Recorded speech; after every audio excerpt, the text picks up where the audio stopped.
it's the Lego Brit here, and today I'm going to be showcasing and giving you a tutorial of my purist custom Lego Star Wars Dark Trooper minifigure, which I made using only 10 pieces.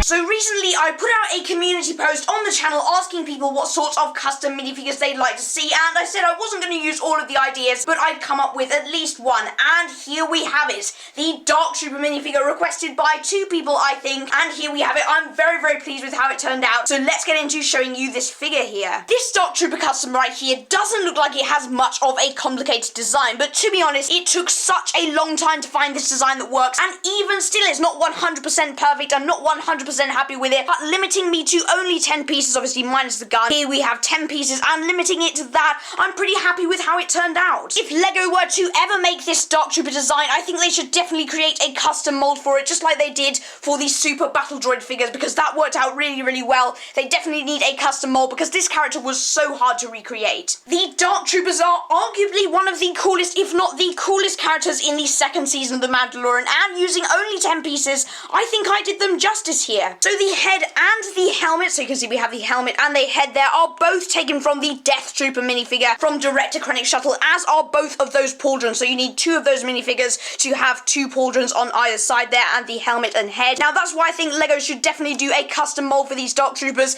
purely because Dark Troopers are meant to be robots and they're not actually meant to have those heads there, but that's where I took the head and helmet from, and obviously if you don't have a head, the helmet isn't going to work. So I'm pretty happy with that design there. The torso here is pretty nice, it has a nice back print as well, and that is taken from the Death Trooper minifigure as well, as is the gun. Now the gun doesn't actually count as the 10 pieces that I was using to make the minifigure, but I thought an accessory had to go with it, so a gun seemed an obvious choice. These pieces right here that I used to make the connection between the legs and the torso are gonna have to be left to the imagination for a while, because I'm not going to show you which pieces those are until we get onto the full tutorial a bit later on in the video, so you'll have to wait to the tutorial to find out what those are. Let's get onto the legs. The final part of this Dark Trooper minifigure is obviously going to be those legs, and they're taken from K2SO's minifigure from Director Krennic Shuttle. So all of these pieces here pretty much are taken from Krennic Shuttle, aside from these ones here, so you only really need that set to make this custom minifigure. So if you've got Krennic Shuttle, if you'll have those spare pieces, then you can definitely make this Dark Trooper minifigure, which I have right here. So the 10 pieces are all laid out here, and before we get into the tutorial, these 2 pieces are pretty self-explanatory here, but these are hollow studs. You cannot have non-hollow studs because they will not work. So they're hollow studs there,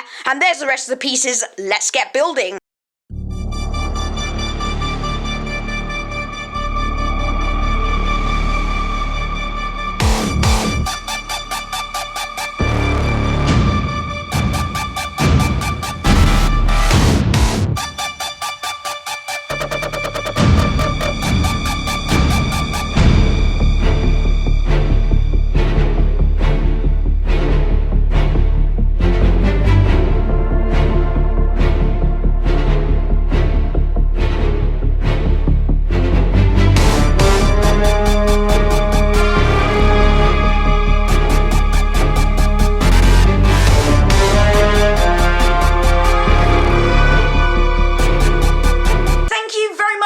This Lego Star Wars custom minifigure video. I really enjoyed putting this Dark Trooper custom together. It's not 100% perfect, but you know what? For the 10 pieces that I used, I think I'm pretty happy with it. Let me know what you think in the comments below, and don't forget to like and subscribe if you haven't already. I've got lots of other Lego Star Wars Mando Season 2 customs, and you can check those out in the playlist on the end screen now.